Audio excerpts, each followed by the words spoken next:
പരാശക്തി നമ. 2023 ISRO വിജയകരമായി അവരുടെ ചന്ദ്രയാത്ര പൂർത്തീകരിച്ച സമയം. ഭാരതമഹിമയുടെ കിരണങ്ങൾ ലോകത്ത് തലോടിയ നിമിഷങ്ങൾ. ഒരു ഹോളിവുഡ് സിനിമയുടെ പകുതി ചെലവിൽ ചന്ദ്രനിൽ എത്തി ഭാരതം കരുത്തും ബുദ്ധിയും ഒരുമിച്ച് തെളിയിച്ചു. ഇതെല്ലാം കഴിഞ്ഞ് ഏറെ താമസിയാതെ ഉയർന്ന ഒരു സംഘം ശാസ്ത്രജ്ഞർ അമ്മയെ കാണാനെത്തി. ഒരു സന്യാസി മകൻ അവരോട് ചോദിച്ചു, റോക്കറ്റ് വിക്ഷേപണത്തിന് മുമ്പ് നിങ്ങൾ ക്ഷേത്രത്തിൽ പോയിരുന്നുവല്ലോ, എന്താ അതിനുള്ള കാരണം? ഒരു ശാസ്ത്രജ്ഞൻ പറഞ്ഞു, ഞങ്ങൾക്ക് ചെയ്യാനുള്ളതെല്ലാം ഞങ്ങൾ ഭംഗിയായി തന്നെ ചെയ്തു തീർത്തു.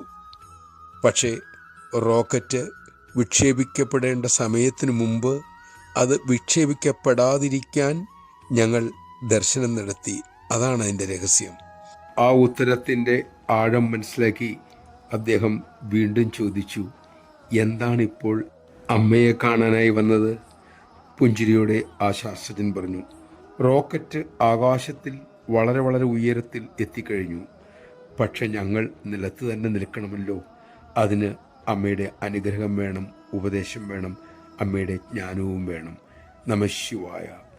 നേട്ടങ്ങളിൽ അഹങ്കാരം വരാതിരിക്കാൻ സദ്ഗുരുകൃപ കൂടിയേ തീരൂ. ആ കൃപ തന്നെയാണ് കോട്ടങ്ങളിൽ തളരാതെ സംരക്ഷിക്കുന്നതും.